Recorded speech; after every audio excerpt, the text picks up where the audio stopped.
Aleluia. Dá tempo de você colocar o seu celular no modo avião, você que usa o celular como Bíblia. Se não pode colocar no modo avião, abaixa o celular, não deixa nada te atrapalhar. Se não sabe colocar no modo avião, peça para alguém perto de você que deve saber, mas também depois, antes de ir embora, para tirar do modo avião, senão não vai funcionar o bichinho. Amém? Aleluia. Vamos estar orando ao Senhor?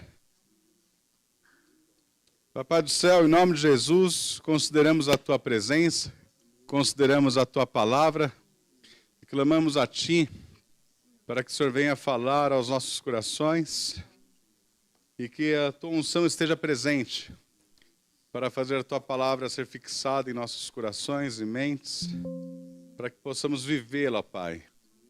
Sermos praticantes da Tua palavra, não somente ouvintes. Clamamos a Ti, em nome de Jesus, Papai. Fale conosco nessa noite, em nome de Jesus. Amém. Vamos abrir em Romanos, capítulo 12. Eu gosto muito desse texto. Em Romanos, na carta de Paulo aos Romanos, do capítulo 1 ao capítulo 11, o tema central é a graça, a salvação de Jesus Cristo, a vontade do Senhor. E aqui no capítulo 12, ele vai nos trazer algumas instruções extraordinárias da vida cristã. E que diz assim, no verso 1: Rogo-vos, pois, irmãos, pelas misericórdias de Deus. Se você não está com dificuldade da sua versão, pode ler aqui na televisão junto comigo, tá? Eu uso a versão Almeida Revista Atualizada, ou também conhecida como ARA. Rogo-vos, pois, irmãos, pelas misericórdias de Deus, que apresenteis o vosso corpo por sacrifício vivo, santo e agradável a Deus, que é o vosso culto racional. Vamos parar e pensar um pouquinho só nesse trecho. Quando Paulo está falando para que nós venhamos apresentar nosso corpo por sacrifício vivo. E ainda bem que ele fala sobre sacrifício vivo, porque quando falamos apenas sacrifício, nós lembramos de sacrificar algo, ou matar, né? Como no Antigo Testamento, sacrificavam um cordeiro, um animal. E aqui ele está falando para sacrificarmos o nosso corpo, mas apresentarmos ele por sacrifício vivo, ou seja, não é para ninguém se matar.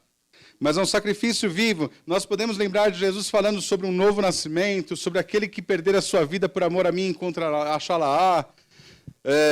Não viva mais eu, mas Cristo vive em mim. Nós devemos mortificar os desejos da nossa carne. Então, está falando nesse sentido, de apresentar o corpo por sacrifício vivo. E é o corpo mesmo, esse corpo que você tem, que eu tenho. Nós devemos apresentar o nosso corpo por sacrifício vivo. Santo, que significa separado e agradável a Deus, que é o vosso culto racional. Essa palavra racional também pode ser traduzida por lógica. Então, é um culto lógico, é um culto racional.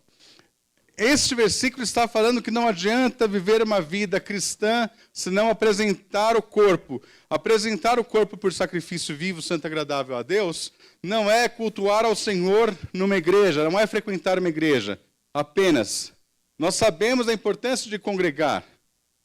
Nós não somos participantes do corpo de Cristo se não frequentamos uma igreja que é o corpo de Cristo. Então nós sabemos da importância de congregar, mas quando a Bíblia nos fala que nós devemos apresentar o nosso corpo por sacrifício vivo, santo e agradável a Deus, que é o nosso culto lógico, é quando eu decido dar ouvidos ao que eu tenho ouvido da palavra de Deus e praticar isso no meu dia a dia. Então, é no dia a dia que nós praticamos a vida cristã. Tarefa fácil? Mas é o nosso culto racional. Nós decidimos fazer esse culto ao Senhor, prestar esse culto ao Senhor. Daí ele continua, e não vos conformeis com este século, mas transformai-vos pela renovação da vossa mente, para que experimenteis qual seja a boa, agradável e perfeita vontade de Deus. Nós vamos focar bastante hoje nesse sentido de não nos conformarmos com esse século, mas transformarmos a nossa mente. Transformai-vos pela renovação da vossa mente. Hoje o tema principal é essa renovação da mente. Mas acho interessante que quando ele fala, não vos conformeis com esse século, este texto ele serve para o século I, para o século II, III, IV, V, todos os séculos. Em algumas versões fala, não se conformei com as coisas desse mundo. Não se conformei com este mundo, mas nessa versão diz esse século, e serve para o nosso século hoje. Eu sei que isso aqui, esse trecho dá pano para manga para muita gente falar um monte de coisa. O que são as coisas desse século? O que são as coisas desse mundo? E começa a trazer uma lista. Infelizmente, algumas pessoas trazem uma lista do que são as coisas desse século, que nós não devemos buscar, não se conformar com as coisas desse século, e 2 versículos para frente, ou no versículo da frente já toma tudo de volta. E vocês vão entender. Na verdade, as coisas desse século, o próprio versículo vai falar o que é, onde está o perigo. Mas o que a humanidade busca, e sempre buscou, independente do século em que vive, é reconhecimento, é poder, é status. O ser humano sempre buscou isso, independente do século. Daí, nesse pacote, você pode colocar um monte de coisa. Aleluia, estão comigo? Só que aqui existe uma palavrinha, quando diz, não, pode deixar o versículo na tela aí, o 2, que ele diz, e não vos conformeis com este século, mas, e esse mas, ele é uma conjunção adversativa. Ele traz a ideia do oposto, do contrário. Mas é o oposto, o contrário. Então, o próprio versículo está falando qual é o oposto de se conformar com esse século. O próprio texto vai falar, não vos conformeis com esse século, mas o oposto disso é, transformai-vos pela renovação da vossa mente. Então, o oposto de se conformar com esse século é transformar-vos pela renovação da vossa mente. Esse é o oposto. Então, não adianta falar, olha, essa pessoa, ela é tão boa, só falta aceitar Jesus, só falta tudo para ela. Mas o fato de ser boazinha não significa que ela já transformou a sua mente. Essa é uma atitude que nós vamos fazer continuamente enquanto estivermos vivos. Transformar a nossa mente. E aí o versículo continua, para que experimenteis, não conheceis, mas experimenteis, qual seja a boa, agradável e perfeita vontade de Deus. E quando eu disse para você que esse texto, infelizmente, já vi dar pano para manga, para algumas pessoas pegarem de volta tudo que eles abandonaram no início, é nessa parte. Infelizmente, um monte de gente pode pegar textos bíblicos e ministrações bíblicas para o seu próprio interesse e nas coisas dessa terra. Amém ou é de mim? É ou não é? Então a pessoa fala, olha, não vos conformeis com as coisas desse século. Sabe, poder, status, aceitação. Não se conformei com essas coisas desse século, mas transformai-vos a vossa mente, para que experimenteis a boa, perfeita e agradável vontade de Deus, que é poder, aceitação. Voltou tudo. E é mentira. A Bíblia também fala nesse versículo o que é o para quê. Para quê significa a fim de quê? O propósito de renovar a mente. Qual é o propósito, a finalidade de ter uma mente renovada? Para que experimente qual seja a boa, agradável e perfeita vontade de Deus. A boa, a perfeita e agradável vontade de Deus não é um carro zero, não é uma casa própria. É a renovação da mente. As pessoas podem vir na igreja para procurar a casa própria, para satisfazer seus próprios interesses. Claro que podem vir na igreja e transformar todas as mensagens bíblicas para buscar as coisas dessa terra. Podem vir. É claro que o final eu não vejo como sendo muito bom. E daqui a pouco eu vou falar que não é pecado você desejar trocar de carro. Isso não é pecado. Amém? Não é pecado você comprar uma casa. Amém? Mas esse texto não está falando disso, não. A boa, perfeita e agradável vontade de Deus está na mente renovada. Daí ele continua no verso 3. E a gente vai entender por que isso é tão bom. E no verso 3 ele fala, porque pela graça que me foi dada, digo a cada um dentre vós que não pense de si mesmo, além do que convém. Olha o texto que está nos ensinando. Paulo está falando primeiro, no primeiro versículo, e no segundo, a nossa relação para com Deus e a nossa relação para com o próximo também. E agora ele está falando a nossa relação para conosco mesmo. Ele fala, pela graça que me foi dada, diga a cada um que dentre vós, que não pense de si mesmo além do que convém. Antes, ou seja, pense com moderação, segundo a medida de fé, da fé que Deus repartiu a cada um. Nós precisamos pensar com moderação. Posso ouvir um amém? Nós precisamos pensar com moderação. Não sermos orgulhosos, prepotentes. O orgulho precede a queda. A pessoa que é orgulhosa, ela não vai aprender, porque ela já sabe tudo, ela não escuta. Então, não podemos ter um coração e uma mente orgulhosa e cheia de prepotência. Devemos pensar com moderação. E para lutarmos contra o orgulho, nós precisamos olhar para a cruz de Cristo todos os dias. Todos os dias falar, Senhor, dependo de Ti. Sou miserável, Senhor. Eu sozinho, as minhas obras não podem me salvar. Eu preciso do Senhor. Eu preciso da Sua misericórdia. Eu preciso da Sua graça. Eu preciso do Seu amor. Eu preciso da Sua capacitação. Eu sou totalmente dependente de Ti, Senhor. Daí começa a trazer textos bíblicos para colocar-se no lugar. Poxa, Senhor, eu estou fazendo tanto, mas aquele malfeitor da cruz foi salvo sem ter feito nada e chegou antes de mim. É isso mesmo, não é por obras. O Senhor nos salva. Nós sabemos que somos salvos pela graça, mediante a fé. As obras não nos salvam. Embora sejamos salvos para as boas obras, não são as obras que nos salvam. Então não devemos ter um coração orgulhoso. Ah, porque eu sou crente há 30 anos. Está trabalhando muito mais do que aquele que se converteu, partiu e... Então, baixa a bola. Nós devemos pensar com moderação a nosso respeito. E para aqueles que são também, que têm baixa autoestima, eu sou um coitado, eu não mereço nada, ai, tadinho de mim, sou tão humilde. A humildade também não nos deixa crescer. Nós devemos pensar com moderação a nosso respeito. E quando nós somos assim, nós devemos também olhar para a cruz de Cristo e falar, olha o preço que ele pagou por mim. Quem aqui tem coragem de pagar R$100 nessa garrafa de água? Estou vendendo agora, hein? Se falar que tem, eu passo o Pix. Quem quer pagar R$100 nessa água? Só se for ungida, não é. É Minalba. Essa não veio de Israel. É do Rio, não é do Rio Jordão. Ninguém quer pagar R$100? Por que não paga? Não vale. E o preço que Deus pagou por sua vida? Ele pagou o preço de sangue, pagou o preço do filho dele. Então, esse é o valor que você tem. Então, esse negócio de baixa autoestima não serve para a gente.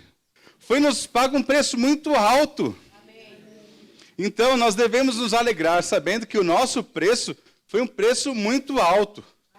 E isso deve fazer com que mude o nosso ponto de vista acerca das coisas. Sabe? E todos os dias de manhã, para quem é soberbo, é orgulhoso, tem que mastigar um pouquinho da humildade e ter atitudes de humildade. Para quem tem baixa autoestima, também tem que mastigar um pouquinho todos os dias e falar, Senhor, eu sei quem eu sou em Ti. Olhar para a cruz e falar, obrigado, porque o Senhor me escolheu, o Senhor me salvou. Sabe? E extrair ao máximo. Se você tem um Pai que é excelente, um Deus que é excelente, pela sua glória, pela criação que ele fez, Ele mostra excelência. Ele quer nos passar excelência. E eu tenho que buscar a excelência. Eu tenho que buscar a excelência. Dentro das minhas limitações, eu vou buscar a excelência. Então, mudando minha forma de ver as coisas, os meus pensamentos, transformando os meus pensamentos, a minha visão, me associando com a visão correta, eu vou começar a acreditar e chegar mais longe. Porque eu começo a enxergar. Thomas Edison, ele inventou o quê? Muita coisa, né? Mas qual foi a maior invenção de Thomas Edison? A lâmpada, a luz elétrica. Será que ele tentou a primeira vez, Eliel, e acendeu? Mais de 1000 vezes. Mais de 1000 tentativas. Mas por que ele perseverou? Ele conseguiu. O da aviação, como que chama o brasileiro da aviação?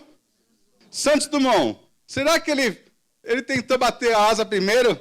Será que ele voou logo de cara? Ou ele suou? Suou, passou por um grande processo, mas não desistiu porque perseverou.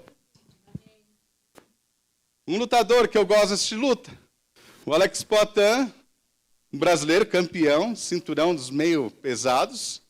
Ele, na última luta dele, semana passada, durou 80 segundos. E ele ganhou, diz a internet, 5 milhões de dólares. Por 80 segundos lutando. 5 milhões de dólares dá quantos em reais? Ixi, dá uns 25 milhões de reais. É mais do que a Mega Sena, né? Uma luta de 80 segundos. Quem aqui aceitaria levar uns tapas, apanhar por 80 segundos para ganhar 1 milhão de dólares? Eu aceitaria. Gastava um dinheirinho só para reformar a cara. Já aproveita a reforma, né, a lata. Mas apanhar 80 segundos a gente já quer, para ganhar 1 milhãozinho. Mas e o processo? E a vida? E quanta porrada ele levou a vida inteira para chegar nessa luta? O processo ninguém quer. As pessoas só querem acender a luz e falar, ô, Tom Edison, da hora, que vocês querem enviar para o Brasil todo de avião, uma viagem que demora 3 dias, fazer em 4 horas e falar, obrigado, Santos Dumont. Só que as pessoas não querem passar pelo processo. Existe um processo, e a gente tem que entender que a própria salvação tem um processo. E existe um processo da salvação, sabia? Nós somos primeiro justificados. A justificação acontece uma única vez, para a eternidade, que ela tira a culpa do pecado. Jesus morreu por nós e tirou a culpa do pecado. Então o peãozinho está lá, esse aqui é o peãozinho. Jesus morreu, ele tira a culpa do pecado. Somos livres da culpa do pecado. Fomos justificados. Daí entramos no processo de santificação, que é um processo que dura enquanto nós estamos vivos, que é o Espírito Santo nos capacitando a vencer o poder do pecado. Porque quem se converteu, continua com vontade de pecar? Continua, mas agora o Espírito Santo nos dá uma força, um poder, é o próprio Deus em nós, nos capacitando a vencer a força do pecado.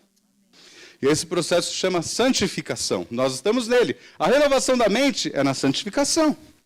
E depois nós vamos passar pela glorificação, que é quando nós partimos dessa para melhor, amém? Ou quando Jesus vier, e nosso corpo vai ser glorificado, e aí nós estaremos livres da presença do pecado. Porque o livre-arbítrio do ser humano foi afetado no pecado. Adão tinha a mente livre, não tinha tendência ao pecado, e escolheu pecar. Depois que Adão pecou, o homem passou a ter tendência para o pecado. Então o livre-arbítrio foi afetado no pecado. Ou não? E nós precisamos mudar nossa visão, o nosso pensamento, renovar nossa mente de forma lógica, racional, para que nós tenhamos uma fé inabalável. Precisamos mudar nossa maneira de pensar, para que nós venhamos, Deus possa usar o nosso melhor. Amém? Eu quero fazer uma dinâmica aqui com vocês. Bora ficar de pé aí. Bora ficar de pé. Quem pode ficar de pé? Dá uma relaxada aí, aquece o pescoço, faz o pescoço pro lado aí, para ninguém ficar com torcicolo e depois falar que foi minha culpa. Aquece o pescoço aí, dá uma aquecidinha. Ó, aquece o pescoço, não vai falar que a culpa é minha. Vamos, mesa, vamos, Vinícius. Fica de pé, vamos, Vinícius. Você que é jovem, tá cansado, Vinícius? Ó, então, ó, torce o pescoço, tá de bom o pescoço? Então vocês vão afastar um pouquinho a perna assim. Daí vocês vão escolher um dos braços que vocês vão escolher, vocês vão virar e apontar a mão, o máximo que você pode apontar lá para trás, o máximo. E fixa onde você pode apontar. Vamos lá, todo mundo. Aponta até onde seu braço chega. Escolhe um braço. O máximo que chega. Fixou onde chegou a mão? Fixou, amém? Então volta a olhar para mim, sem tirar o pé do lugar. Volta a olhar para mim. Não, tira o braço, tira o braço. Agora, fecha os olhos.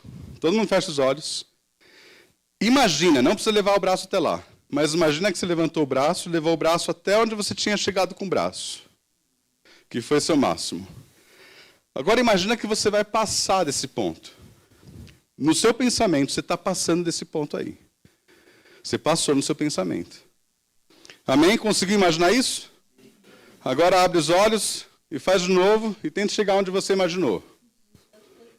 Vai?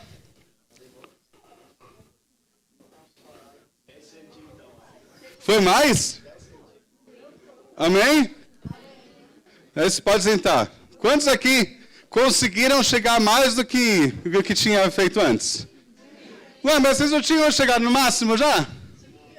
Já tinha falado, chega no máximo. Por que foi mais? Porque vocês visualizaram que iam chegar mais. Vocês pensaram, eu vou chegar ali. Vocês fecharam os olhos e falaram, eu vou chegar mais longe. E vocês chegaram mais longe. A maioria chegou mais longe. Porque pensou, a nossa mente fica nos limitando. Falando que a gente não pode chegar. Só que se Deus entregou o seu Filho em nosso favor, e nos deu esse valor tremendo, a unção, a graça do Espírito Santo dentro de nós, é para nos fazer chegar mais longe. Só que às vezes a gente fica preocupado e desejando às vezes o fruto, mas não quer enfrentar o processo. O processo é mais importante do que o fruto. O processo é mais importante do que o fruto. Às vezes as pessoas olham e falam, nossa, que carrão que o irmão comprou, hein? Vai lá pegar o processo dele. Pega o processo da casa que ele comprou. Abraça as etapas.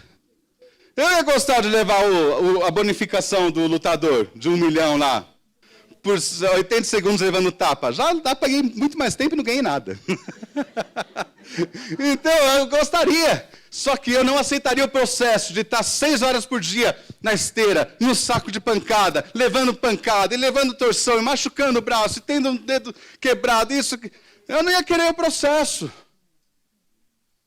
Só que quando nós renovamos a nossa mente, e falamos, Senhor, o que eu preciso para hoje?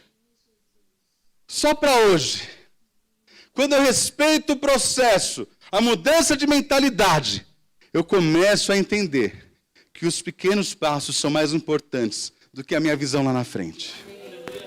Quando a palavra diz que lâmpada para os meus pés é a tua palavra e luz para os meus caminhos. Quando esse texto foi escrito, que lâmpada existia na época? Será que existia LED? Hoje, você tem lâmpada de LED que você clica e ilumina a 1 quilômetro. E você consegue ver a 1 quilômetro. Mas quando a Bíblia fala, lâmpada para os meus pés é a tua palavra, a lâmpada só iluminava 1 passo, 2 passos à frente. Então imagina, no tempo de Cristo, quando foi escrito esse contexto. Eu tinha que ir daqui até a Vilma. Acendi a minha lâmpada. Candelabro, luminária. Juntei 10 vagalumes aqui. O vagalume não ilumina nada, só ele mesmo. Mas eu não tenho aqui a luz. No breu, eu vejo a Vilma. Com a luz do celular hoje eu vejo. Mas com a lâmpada para os meus pés, eu vejo a Vilma?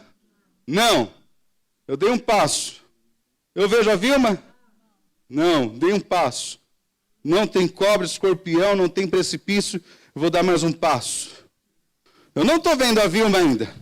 Estou dando mais um passo. Essa é a lâmpada da palavra. Estou dando mais um passo. Estou dando mais um passo. Estou dando mais um passo. Ô, Vilma, tudo bem? Estava por sua procura. Quando a gente olha para trás, nós vemos o trajeto que nós percorremos no processo.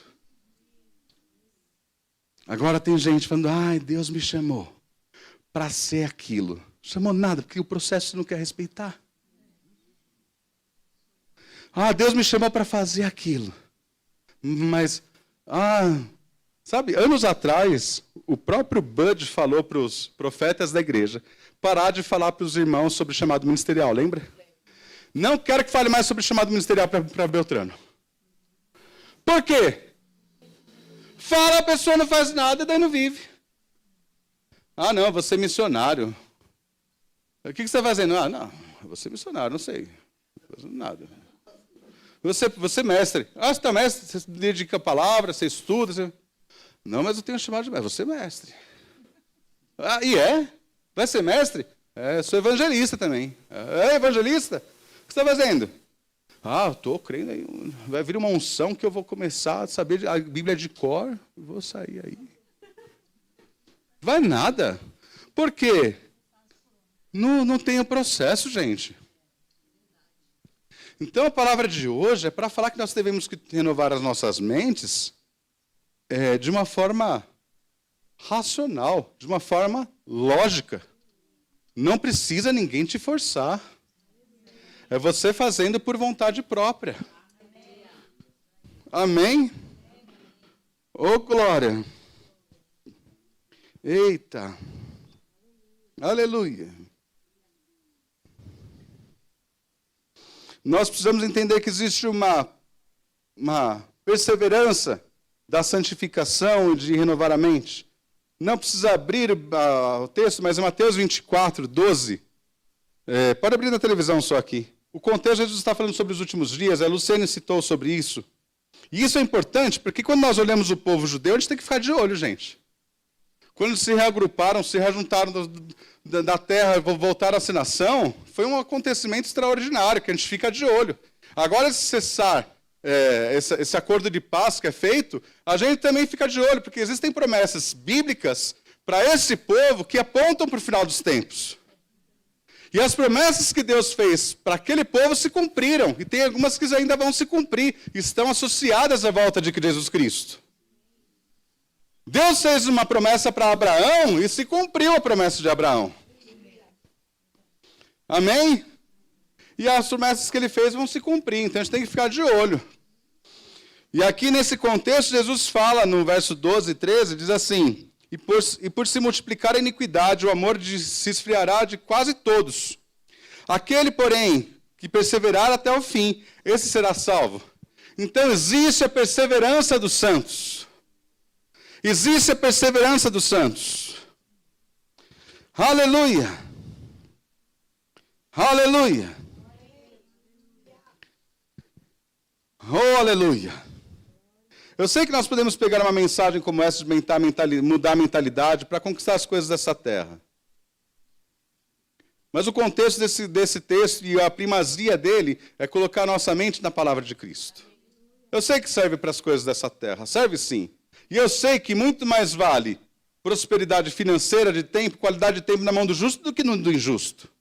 Amém? Amém? Você prefere recursos na mão do justo ou do injusto? Tempo na mão do justo ou do injusto? Aleluia!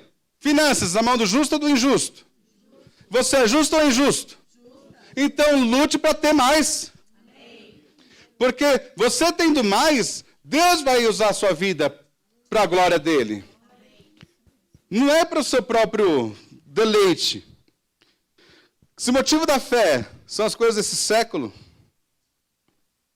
e não engrandecer e buscar o Senhor em sacrifício de louvor, o meu Deus é meu próprio umbigo. Existe um texto que eu vou ler rapidamente, Filipenses 3, 17.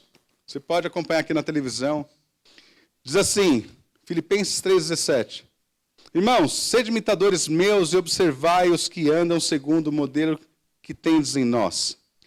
Pois muitos andam entre nós, dos quais repetidas vezes eu vos dizia e agora vos digo, até chorando, que são inimigos da cruz de Cristo. O destino deles é a perdição, o Deus deles é o ventre, e a glória deles está na sua infâmia, visto que só se preocupam com as coisas terrenas. Pois a nossa pátria está nos céus, de onde também aguardamos o Salvador, o Senhor Jesus Cristo, o qual transformará o nosso corpo de humilhação para ser igual ao corpo da sua glória, segundo a eficácia do poder que ele tem de até subordinar a si todas as coisas. Então, André, é errado trocar de casa, carro? Não, de jeito nenhum. Mas a questão é onde está o coração. É onde está o coração. A diferença de uma pessoa receber um elogio, vou chamar aqui o fulaninho para ser elogiado pelo trabalho feito. Ele pode receber aquilo como honra e glória ao Senhor, ou como soberba e vaidade, de acordo com o que está no coração dele. Externamente é tudo a mesma coisa. O que conta é o que está no coração. E quem conhece o coração? Não dá para enganar o Senhor. Se eu sou aqui homenageado, e eu recebo isso para meu orgulho, meu agradecimento, eu que vou ter que ver com o papai das luzes, que nada fica encoberto diante dele. Agora, se eu recebi isso com alegria, humildade e glória ao Senhor, ele também vai saber.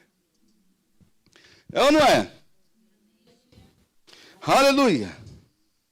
E quando nós temos a mente renovada, nós aprendemos a passar por todas as situações.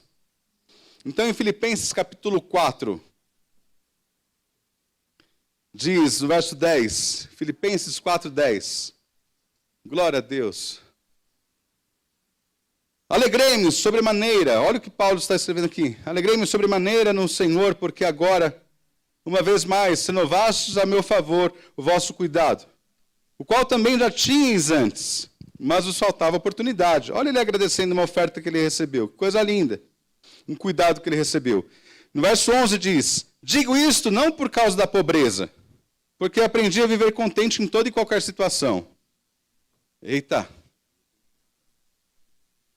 Eu não gosto muito desse texto, não, mas está na Bíblia. É um daqueles que eu não gosto. Mas quantos aqui sabem que a gente precisa fazer o que precisa e não o que gosta? Então aqui diz, digo isto não por causa da pobreza, porque aprendi a viver contente em toda e qualquer situação. Ô, Paulo, para por aqui. Mas ele continua dizendo no 12, tanto sei estar humilhado, como também ser honrado. De tudo e em todas as circunstâncias já tenho experiência. Olha a experiência que ele tem, tanto de fartura como de fome. Assim de abundância como de escassez. Tudo posso naquele que me fortalece. Eita. Quando colocamos as coisas, pega tudo que você mais ama e coloca numa mesa. Tudo que você mais ama e gosta. E aí é algo muito pessoal. Para alguns aqui pode ser o cônjuge, um carro, uma lasanha, mas tudo que você mais ama, o filho. E do outro lado põe Deus. Você não negociaria qualquer uma dessas coisas com Deus, ou negaria Deus por causa de qualquer uma dessas coisas que ama? Sabe? A gente tem que meditar nisso. Porque se eu tenho algo que eu preservo tanto, que eu não deixo nem Deus tocar, eu corro o grande risco de perder isso aqui, para a honra e glória do nome dele. Nós deveríamos aprender, já que eu estou falando também sobre possuir coisas, que não é errado, nós temos que analisar nosso coração nesse sentido, e aprender com o nosso pai da fé, Abraão.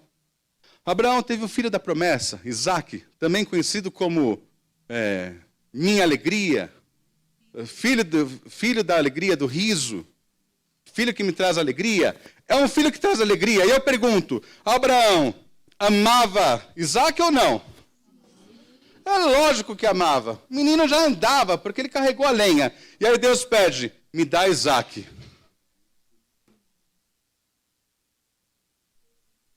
Ele deu Isaque. Deus proveu. E nesse texto nós aprendemos muitas coisas. Mas sabe uma das coisas que eu aprendi nesse texto? É que aquilo que nós amamos e entregamos para Deus, nós passamos mais tempo com eles. Aquilo que nós amamos e preservamos para nós, não queremos que Deus tome, que Deus cuide, nós perdemos rápido.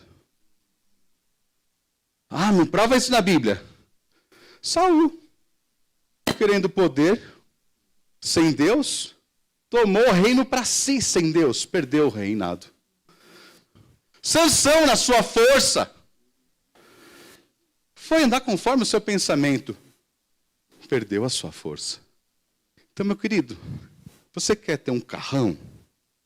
Você está disposto a dar esse carro para o Senhor?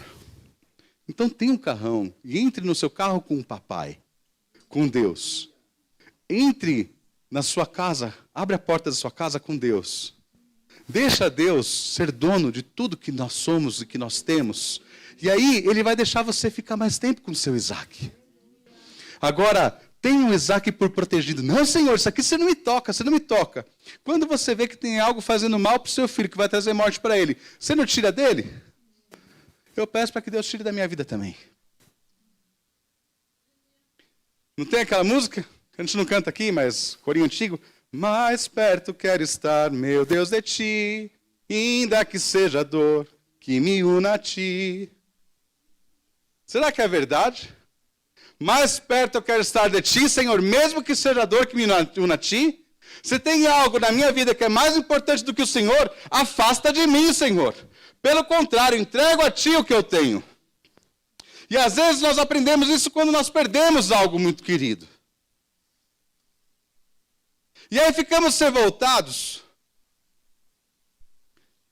Mas meus filhos eu entreguei todos a Deus. Eles são de Deus antes de serem meus.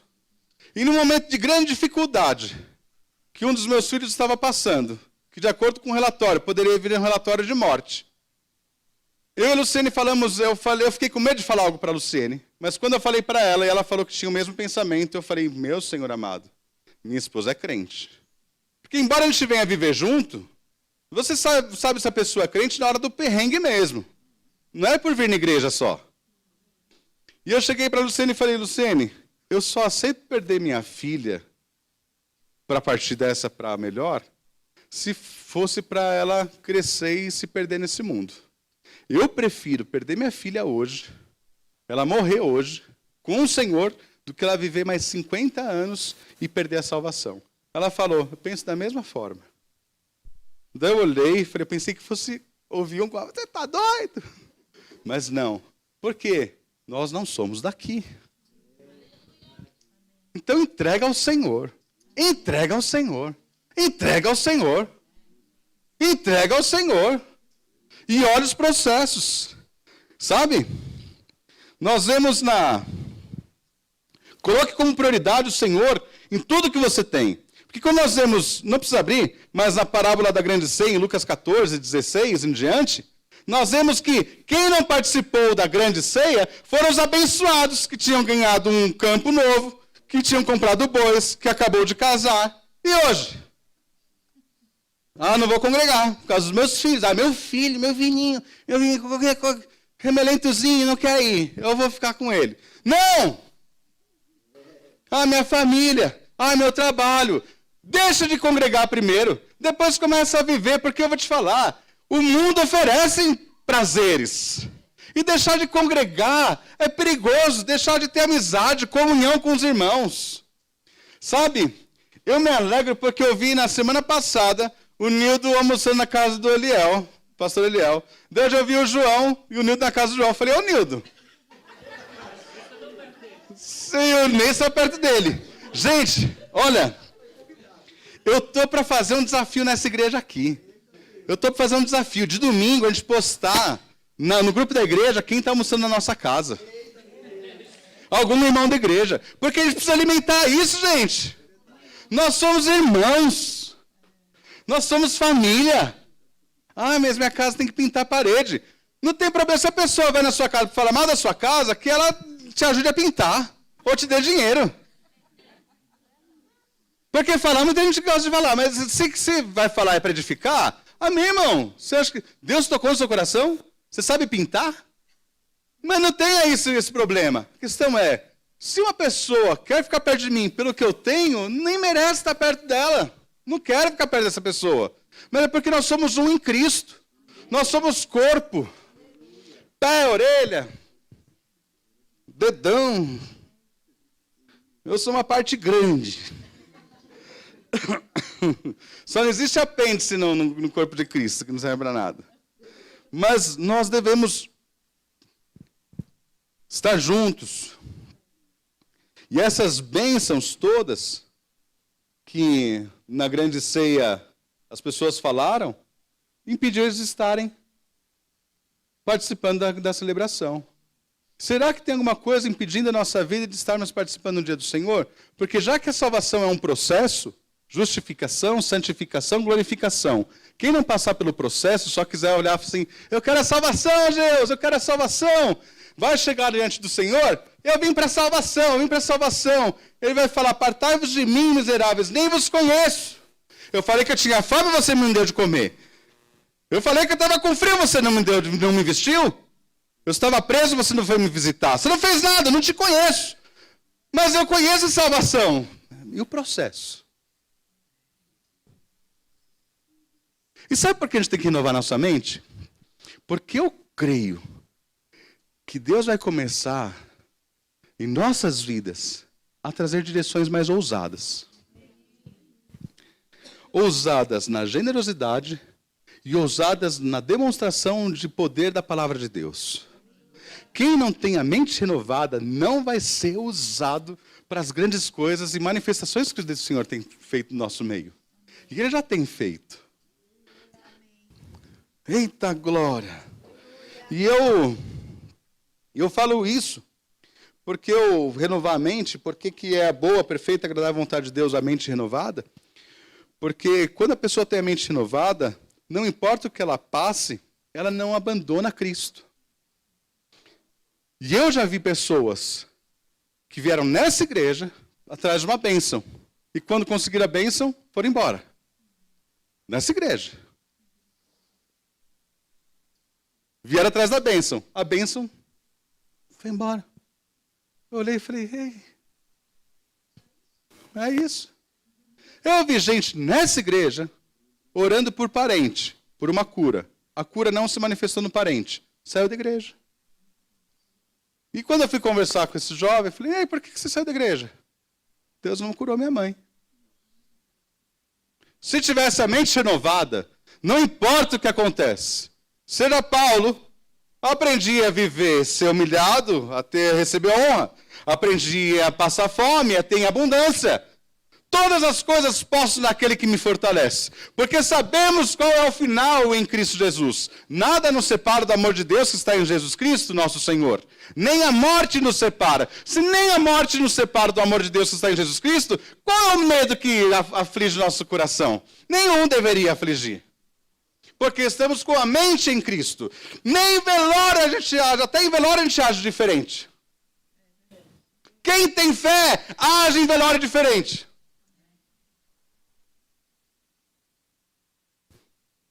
Se eu tenho fé que essa é uma passagem, eu não vou me espernear, passar mal, cair.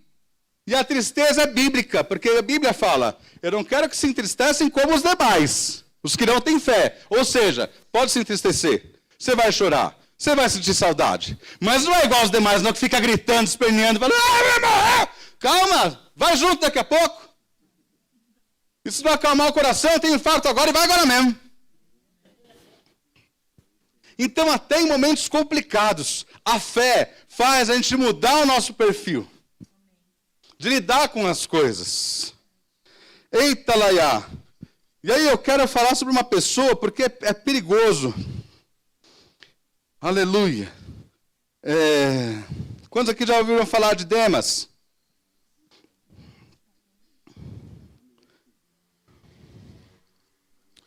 Demas, abre aí em Filemão. Agora abre sua Bíblia em Filemão, capítulo 1.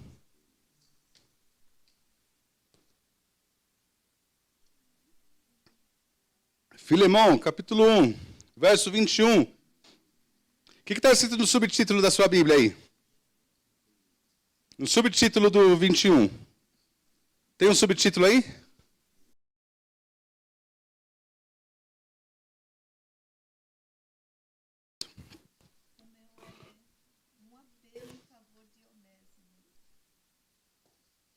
Paulo está saudando os irmãos que estavam com ele, mandando uma saudação nessa parte da carta. E ele vai falar no verso 21 assim: certo como estou, da tua obediência eu te escrevo, sabendo que farás mais do que estou pedindo. E ao mesmo tempo prepara-me também em pousada, pois espero que por vossas orações vos serei restituído. Saúdam-te, Epáfras, prisioneiro comigo, em Cristo Jesus, Marcos, Aristarco, Demas e Lucas, meus cooperadores. Preste atenção, Paulo está chamando eles de meus cooperadores, e Demas está aqui como sendo um cooperador. A graça do Senhor Jesus Cristo seja com o vosso espírito. Então, Demas é citado como um cooperador, que ajuda Paulo. Junto com Lucas, junta com Aristarco, Marcos. Ele está nas saudações finais também da carta aos Colossenses, em Colossenses 4,14. Só na televisão coloca aqui. Colossenses 4,14. Diz assim: saúda-vos Lucas, o médico amado, e também Demas. Vocês estão vendo Demas aí? Então vamos agora para 2 Timóteo capítulo 1. Na televisão. Estamos encerrando. 2 Timóteo capítulo 1, no verso 9. 2 Timóteo 1, 9. Aleluia.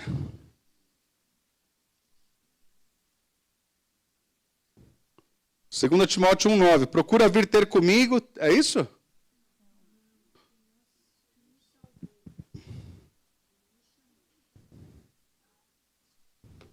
Então errei, foi a referência. Eu vou procurar aqui. Não, peraí. Isso aqui é 1 Timóteo?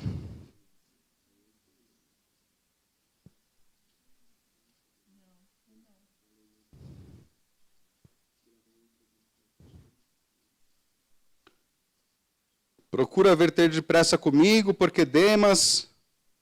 Deixa eu procurar esse texto aqui, que agora eu fiquei...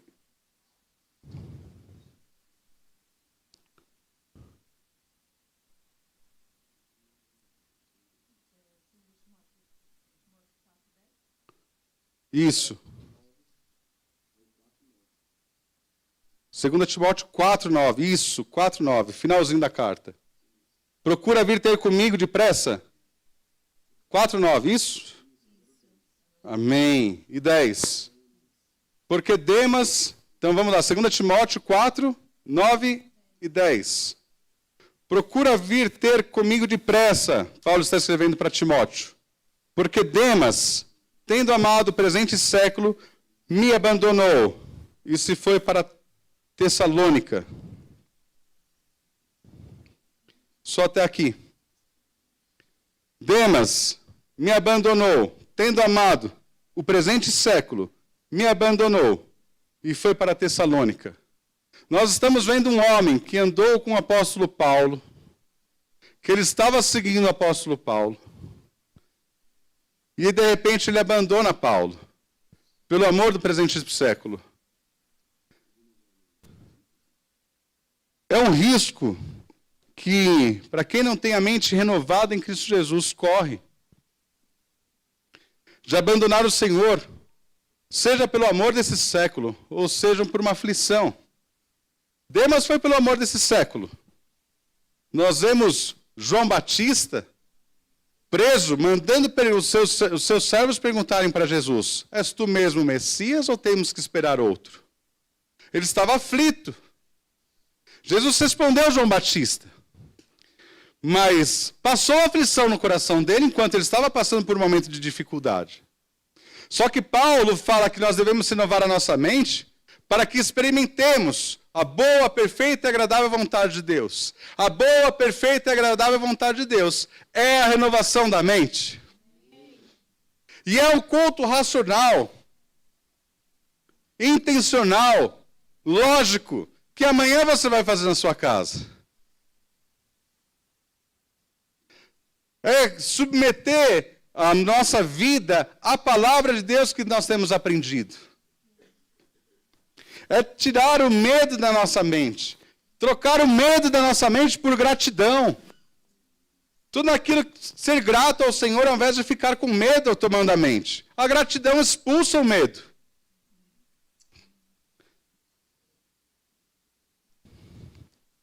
Ficar com pensamentos negativos, trocar ele por pensamentos positivos, pensamentos bons, porque a negatividade vem junto com a incredulidade. Coloque músicas que te abençoam, que te edificam, que te deixam tranquilos. E nem toda música gospel é boa. Nem toda música gospel te traz paz.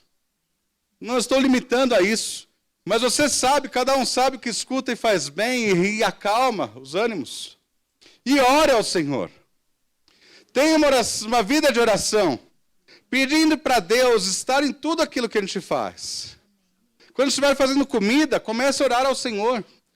Quando estiver trabalhando, tudo que estiver fazendo, comece a orar ao Senhor. Tem alguma uma situação, comece a orar ao Senhor. Comece a orar ao Senhor. Na sexta-feira, que eu tenho orado com os pastores aqui de sexta-feira. O pastor Joel trouxe alguns propósitos, nós começamos a orar. E eu fiquei, nessa sexta-feira, enquanto eu orava, o Senhor me trouxe um texto, o de Atos capítulo 3, uma passagem, e ele me trouxe de uma forma que eu não tinha enxergado antes, falando sobre oração. Quando Pedro e João estão indo para o templo, na porta de Formosa, e vem aquele aleijado, que toda manhã era colocado lá para pedir esmola. Toda manhã ele era colocado lá para pedir esmola, e todos conheciam ele. E ele está lá pedindo esmola. Pedro e João então chegam até ele e falam, olha para mim, olha para a gente. Qual era a solução daquele aleijado?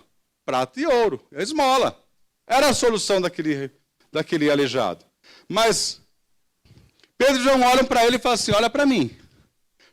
Prata e ouro não temos, mas o que temos te damos. Em nome de Jesus, levanta. Pegaram na mão dele e plum, saltaram ele. Enquanto eu estava orando, o Senhor começou a falar no meu coração sobre oração nesse texto. Eu falei, por que oração, Senhor? Porque às vezes nós não temos a prata e o ouro para solucionar aquilo que está nos afligindo. Mas nós temos o nome de Jesus. Sabe, às vezes nós estamos passando por situações em que não temos prata e ouro para atender. Mas temos o nome de Jesus para orar. E eu pergunto, o que é mais forte? A prata ou o ouro ou o nome de Jesus? Então, meus queridos, nós precisamos clamar mais. Porque precisamos ter a mente renovada em Cristo.